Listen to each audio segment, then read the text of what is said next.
he was afraid and began to sink, and he cried out, saying, Matthew 30:31. And immediately Jesus took out his hand and said, "Oh, thou of little faith." There we go again. The usual motif.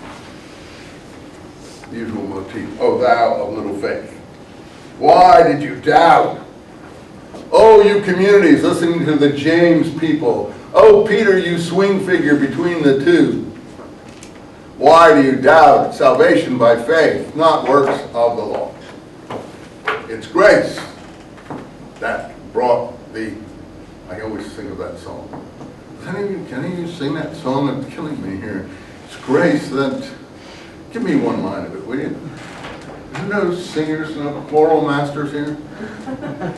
Come on, you know. Amazing Grace, you know that song. Anyway, it's a lovely song. It always brings tears to my eyes. I'm always touched by things that are sentimental and lovely. So it's a beautiful song. So anyway, you see how attractive the grace doctrine actually is just by singing a song like that. You know how, well, God, that's incredible. I can be saved by nothing I do, but by God's grace, I'm in tremendously good hands. That's wonderful. So it is terribly attractive. I'm not knocking it at all. Okay, so in any case, the attack on Peter here is missing from the others, and I think it's a Pauline attack. And they, by the way, and then when they were gone up in the boat, the wind ceased. He quiets the wind, I guess, and they were in the boat. They worshipped him. Worshipped a God-man. Never fly in Palestine. Never fly in Palestine. I call it Palestine. I want to call it Judea or whatever, because I don't think it was called that, Judea perhaps, but I think it was basically called as a Roman province, Palestine. And I don't mean modern Palestinian Israeli issues. And of truth thou art the Son of God. All these doubters, all these naysayers who say God doesn't have a son, this is all after the Son of God doctrine even as is put in here. So you say, when was this edited? I don't know. There are layers upon layers of material here. These people who try to date the Gospels are out of their minds. Unless you give me a paradigm of the whole Gospel, I can't date this. I don't know when the different layers got, you follow me, inserted in this particular Gospel. I could maybe some of the materials you might want to put early. When did the Son of God doctrine come into play as the final one? I think not until the 2nd century. And they are worshiping him. Now, look, read Greek tragedy. I love the Bacchae women. They're always falling down and worshiping Bacchae as a god, Dionysus as a god. Oh, we didn't recognize you, sorry, and fall down and worship him. It's all Hellenistic writing, unfortunately. And so we're just trying to tell us, well, what am I trying to say? It's not the historical Jesus yet. You mean there is no historical Jesus? People think, no, there is an historical Jesus. But this is the Hellenized Jesus. Now, if you think the Hellenized Jesus is historical, fine. Bultmann said, listen to the proclamation of the early church. Fine. If you're looking for personal salvation, fine. This is your Jesus. That's good. Nothing wrong with that. But we're doing the historical Jesus. Okay. So, I mean, you can do every line like this, and I don't want to. But let's go now. Truly thou art the Son of God. I think that is really a great little climax to this. Notice, by the way, they call the lake Gennesaret. You see that? I think that's also Gennesaret, Lake Gennesaret. That is what it was really called in Josephus, if you look carefully, Gennesaret. Not the Sea of Galilee.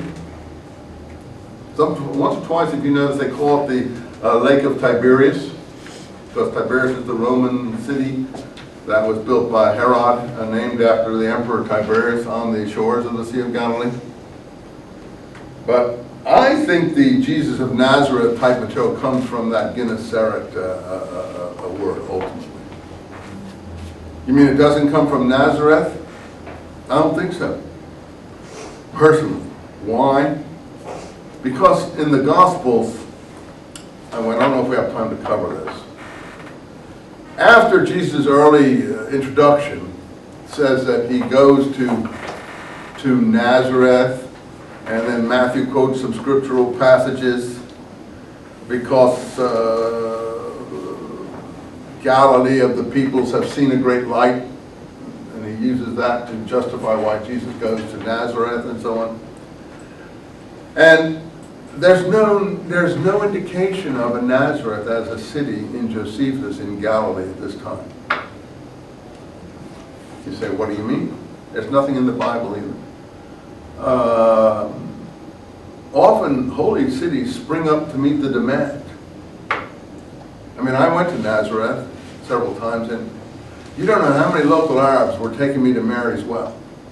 But they were all different wealth. You know, they wanted their tourist guide tip. So when a pilgrim comes from Spain or Rome and has come 6 months to get there, can't speak the language, it's like being in Baghdad, an American soldier, and you're dependent on your translator or your guide. I mean, he can take you to anywhere and say, this is it.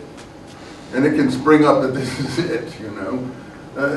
Nazareth needed to be there ultimately. Now you say, was it there? I also see that at one point Matthew, I can't get it back to you for a moment, says that, and he shall be called a Nazarite. That is the basis that he's trying to put for the Nazareth locale. I think this is an ideological designation, Nazarite, not a geographical place of origin. And as the writers overseas try to comprehend all these things, they come up with the city of Nazareth. Now, I may be wrong, but first you're going to have to demonstrate to me there was a Nazareth in the first century.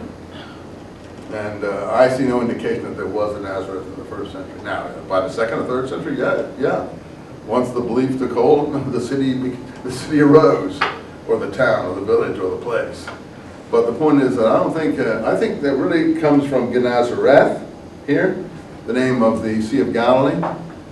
And the other side of it is the Nazarite, and I think James, Jesus, John were all Nazarites. And as this got, transmuted, to me the Dead Sea Scroll community are a community of Nazarites. That's what they really are. Dedicated to God. Nazarite means dedicated to God. And part of the thing is to keep away from things. Lehinazer, it's a reflexive verb based on NZR root. And if you notice when James gives his instructions to overseas communities in Acts 15, he says, keep away from this. Keep away from blood, food, things, sacrificed idols, etc.